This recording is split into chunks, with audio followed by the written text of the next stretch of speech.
Technology in dentistry is very exciting. We see things that we've never been able to do before. We have digital scans, which take intraoral scans of patients' mouths, CT scanning, which is a quick scan that goes around the patient's head. The CT scan, combined with the intraoral scan, allows us to plan the implant and plan the tooth restoration.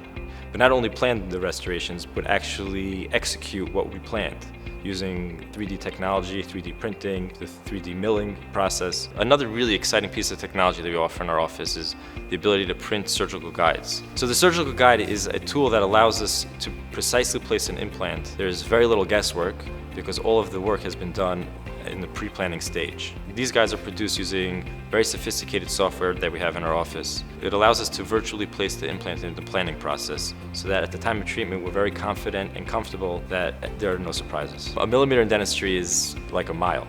Being off by a millimeter is really the difference between something that's acceptable versus something that's exceptional. So I think overall technology in our practice not only allows us to perform dentistry at the highest level, but it also enhances the patient experience.